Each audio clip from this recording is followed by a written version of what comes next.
Isang magandang araw sa ating lahat mga kapatid, mga kaibigan, sa lahat ng mga makakapanood ng video ito. Gusto kong ibahagi sa inyo ngayon ang matatagpuan sa Aklat ng Awit, Kapitulo 68, versikulo 19. Ganito po ang sinasabi, "Purihin ang Panginoon na nagpapasan araw-araw ng aming pasan sa makatuwid bagay ang Diyos na siyang aming kaligtasan." Mga kaibigan, mga kapatid, ang pinakamasarap na parte ng buhay ay yung maging committed tayo at isurrender natin ating buhay kay Kristo, sa ating Panginoong Hesus. Ang pagiging Kristiyano ay siyang pinakamasaya at most satisfying and peaceful journey na pwede nating ah, maging matanggap. Mga kapatid, of course, hindi ibig sabihin nun na hindi na tayo makakaranas ng pagsubok, hirap, sakit, o mga kabiguan. Pero, kung tayo ay lumakad na kasama ng ating Panginoong Hesus, lahat ng ating pasan ay pwede nating ibigay sa Kanya. Lahat ng ating mga bigat sa loob, mga bigat na dinadala, hindi na tayo mag-iisa, kundi kasama na natin ang ating Panginoong Hesus. Si Jesus ay laging handa na alisin ang ating kasalanan, laging handa na tanggapin ito. Laging handa na patawarin tayo sa lahat ng ating mga pagkakasala.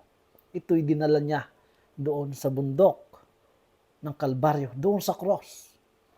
At kailangan natin, huwag nating pabayaan na tayo ay si Satanas ay patuloy tayong matukso. Nabigyan tayo ng pagdududa na kung saan maapektuhan ang ating pananampalataya, ang ating relasyon sa Diyos. Huwag natin pabayaan. Anytime si Satanas ay tayo ay tutuksohin, anytime ay bibigyan na tayo ng mga pagdududa sa salita ng Panginoon. Pero pwede nating sabihin, Panginoon, tulungan mo kami. Jesus, Nazareno, tulungan mo kami. Sa pagkakataon na binabanggit natin ang pangalan ng ating Panginoong Jesus, maging ang pangalan ng Diyos, si Satanas ay umaalis, tumatakas. Mahal tayo ng Diyos, mga kapatid. At ang kanyang pagmamahal ay walang hanggang pagmamahal. Ang conditional love ang binibigay sa atin ng Diyos. Nang pag-ibig na ito ang siyang magpapalaya sa lahat ng ating takot, sa lahat ng ating mga pagkakasala. Pinalaya tayo ng ating Panginoong Hesus, mga kapatid. Nang ibig sabihin na tayo ay pinalaya, mga kapatid, mga kaibigan, lahat ng ating mga bigat na dinadala, mga pagsubok ng ating buhay, ito'y hinihiwalay sa atin ng ating Panginoong Hesus. At kasama natin ang Panginoong Hesus. Bakit? Sapagkat ito'y ibinibigay natin sa Kanya. At handa siyang tanggapin ito. Lahat ng ating problema, lahat ng ating mga pagsubok, kahirapan. Ngayon, kapag tinanggap na natin ating Panginoong Hesus, pinalaya niya tayo, yung problema natin, problema na ng Diyos yan. Kaya huwag tayong malungkot. Ito'y problema ng Panginoon.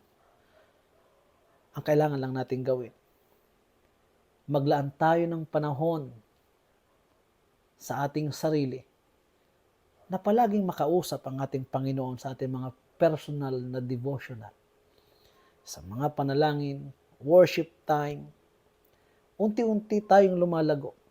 Unti-unti tayong mapapalapit sa langit. Ang ating relasyon ay mabubuo pa unti-unti, relasyon natin sa Ama, sa ating Panginoong Hesus. At maiintindihan nating lubusan kung gaano kalalim ang pagmamahal niya sa atin. Mga kapatid, mga kaibigan, ibigay po natin ang ating sarili, ang ating puso, ang ating buhay sa Diyos. At mararanasan natin ang katuwaan ng isang malaya at pinalaya ng ating Panginoong Hesus. Muli, ang aking pagbati ay isa sa inyong lahat. Ang pagpapala ng Diyos ay isa sa inyong